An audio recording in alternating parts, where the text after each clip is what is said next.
Election commission BJP का नहीं है, इलेक्शन कमीशन संविधान के लिए काम करता है। और कर्नाटक में सीट चोरी की गई है, एक लोकसभा को हमने जांच करके निकाला है। मैं कह सकता हूं कि एक से ज्यादा सीटें यहां चोरी हुई हैं। जो कॉन्स्टिट्यूशन का फाउंडेशनल आइडिया है, वन मैन वन वोट, इस पर इलेक्शन कमीशन और उसके के सारे अफसर आक्रमण कर रहे हैं। इसका मतलब वो संविधान पर आक्रमण कर रहे हैं, हिंदुस्तान के गरीब जनता पर आक्रमण कर रहे हैं। और मैं उनसे कहना चाहता हूं, अगर आप सोच रहे हो कि आप इस पर आक्रमण करके बचोगे तो फिर से सोचो, टाइम लगेगा मगर हम आपको पकड़ेंगे, एक एक करके पकड़ेंगे। मेरी बात याद रखना।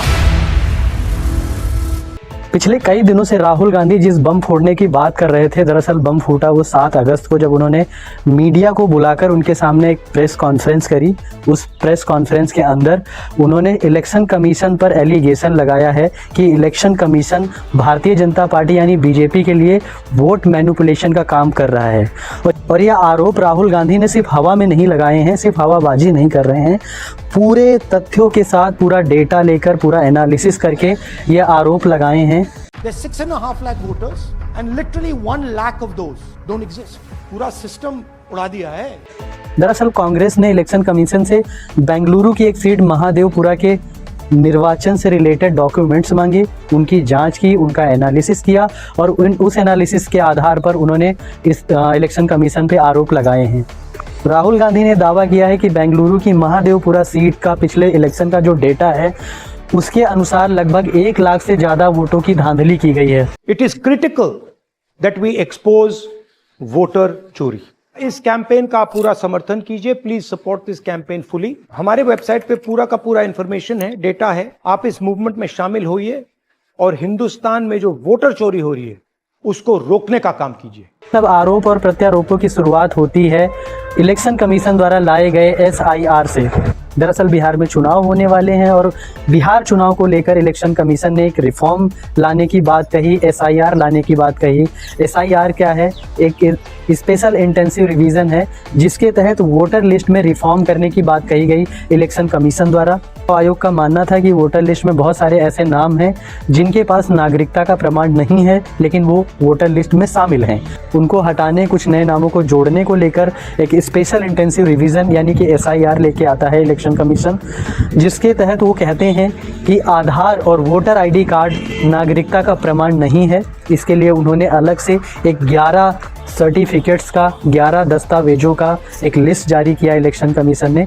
जिनके पास वो 11 दस्तावेज हैं वही इलेक्शन में वोट कर सकते हैं और उन्हीं का नाम वोटर लिस्ट में शामिल हो सकता है। आयोग का कहना है कि वोटिंग के लिए नागरिकता का प्रमाण बहुत ज़रूरी है। नागरिकता का प्रमाण जिनके पास है वही वोटर लिस्ट में शामिल हो सकते हैं और इसके लिए उन्होंने 11 दस्तावेजों की लिस्ट जारी करी है। जिनके पास 11 दस्तावेज हैं वही इस लिस्ट में शामिल हो सकते हैं और उन्हीं को वोटिंग का अधिकार होना चाहिए।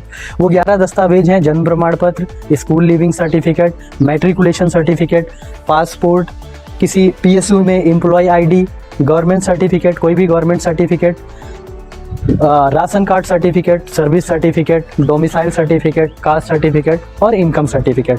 वोटर लिस्ट में सुधार या वोटर लिस्ट में रिफॉर्म इलेक्शन कमीशन के लिए कोई नई बात नहीं है।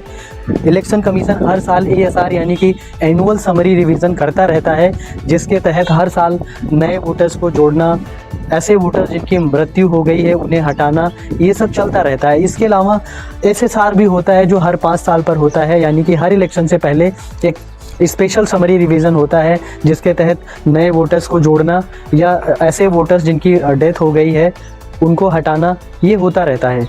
लेकिन ये इस बारी जो SIR आया है, स्पेशल इंटेंसिव रिवीजन, ये इन सब से अलग है। इसके तहत आधार कार्ड और वोटर ID कार्ड को रिजेक्ट कर दिया गया है और ये बड़ा इशू है। ग्राउंड रियलिटी ये है कि लगभग 3 से 4 करोड़ मतदाता ऐसे हैं जिनके पास ये 11 सर्टिफिकेट नहीं है।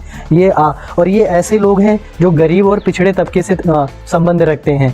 इनका या तो ये सर्टिफिकेट बने ही नहीं है या तो इन्होंने बनवाने की कोशिश नहीं की, क्योंकि हो सकता है इनको ज़रूरत ही ना पड़ी हो।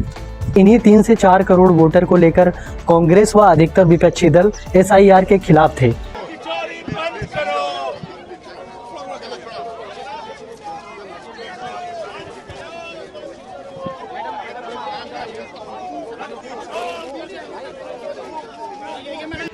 खैर वापस आते हैं मुद्दे पर। बेंगलुरु की एक सीट महादेवपुरा सीट के दस्तावेज मांगकर कांग्रेस पार्टी ने उनकी जांच की और तथ्यों के साथ इलेक्शन कमीशन पर आरोप लगाए। आरोप क्या लगाए? राहुल गांधी ने अपने इस प्रेस कॉन्फ्रेंस में इलेक्शन कमीशन पर 5 अलग अलग प्रकार से लाखों की संख्या में वोट चोरी का आरोप लगाया। उन्होंने ये भी कहा कैसे महाराष्ट्र के अंदर 5 ही महीने में करोड़ों की संख्या में वोटों की बढ़ोतरी देखी गई। राहुल गांधी ने बताया कि इलेक्शन कमीशन ने किस प्रकार पहले उन्हें तो डॉक्यूमेंट्स प्रोवाइड करने मना कर दिए थे, फिर उन्हें ऐसे पेपर प्रोवाइड किए गए जो OCR में रीड नहीं किए जा सकते। इतने सारे आप देख सकते हैं 7 फीट ऊंचे इतने सारे डॉक्यूमेंट्स को जाँच करना वाकई बहुत कठिन काम था, लेकिन राहुल गांधी ने सारे डॉक्यूमेंट्स के जाँच करने के बाद इलेक्शन कमीशन पर जिस प्रकार से ये आरोप लगाए हैं, जो भी एलिगेशंस लगाए हैं, उनसे साफ जाहिर है कि ये वाकई में इंटरेस्टिंग है। इलेक्शन कमीशन ने पहले तो उन्हें CCTV फुटेज देने से भी मना कर दिया। Voting in multiple polling booths. This is the gentleman called Aditya Srivastava. He votes in booth number 458, same person. He votes again in booth number 459, same person. And then this gentleman goes Karnataka, Uttar Pradesh, Karnataka and Maharashtra. Bihar के उप मुख्यमंत्री विजय कुमार सिन्हा के पास भी 2 voter ID card होने का दावा किया गया है। इलेक्शन कमीशन ने उनसे जवाब तलब किया है। विजय कुमार सिन्हा के पास 2 अलग अलग एपिक नंबर के वोटर ID कार्ड हैं कि महादेवपुरा सीट में ही शकुन रानी की नाम की एक वोटर ने 2 बारी वोट करा है और ऐसा वोटर लिस्ट में साफ दिखाया जा रहा है कि उनका नाम 2 बारी टिक किया गया है। There's a lady called Shakun Rani, 70-year-old. She appears twice on the voter list. First name Shakun, surname Rani. Now she has no surname, but her first name is Shakun Rani. So she becomes a voter twice. इसी तरह बेंगलुरु की Mahadevapura seat में ही एक मिंता देवी नाम की voter हैं, जिनकी उम्र वोटर लिस्ट में 124 साल दिखाई गई है। राहुल गांधी ने इलेक्शन कमीशन से CCTV फुटेज भी मांगे थे, लेकिन इलेक्शन कमीशन ने ये कह के मना कर दिया कि इससे बेवजह कंट्रोवर्सी हो सकती है। दरअसल किसी भी कॉन्स्टिट्यूएंसी में चुनाव के 30 दिन बाद तक ही इलेक्शन कमीशन के खिलाफ रिपोर्ट किया जा सकता है, किसी भी गड़बड़ी को लेके, किसी भी धांधली को लेके, और कोर्ट में 45 दिनों तक रिपोर्ट किया जा सकता है। लेकिन ये सारी समय सीमा क्रॉस हो चुकी है। अब तो इलेक्शन कमीशन के ऊपर है, अगर इलेक्शन कमीशन चाहे तो वो निष्पक्ष जांच कर सकता है। राहुल गांधी के इलेक्शन कमीशन के खिलाफ आरोपों के बाद समूचा विपक्ष सड़कों पर है। बिहार में 3 लाख घरों के हाउस नंबर 00000 अथवा 000/0000 है। बात बताइए, मजाक है क्या? कई सारे बड़े नेताओं को गिरफ्तार भी किया गया, हालांकि बाद में उन्हें रिहा कर दिया गया। सोचने वाली बात यह है कि अगर इलेक्शन कमीशन पे लगाए गए आरोप सही हैं तो ये लोकतंत्र के लिए बिल्कुल भी अच्छा नहीं है। तो बैठिए, सोचिए और विचार कीजिए।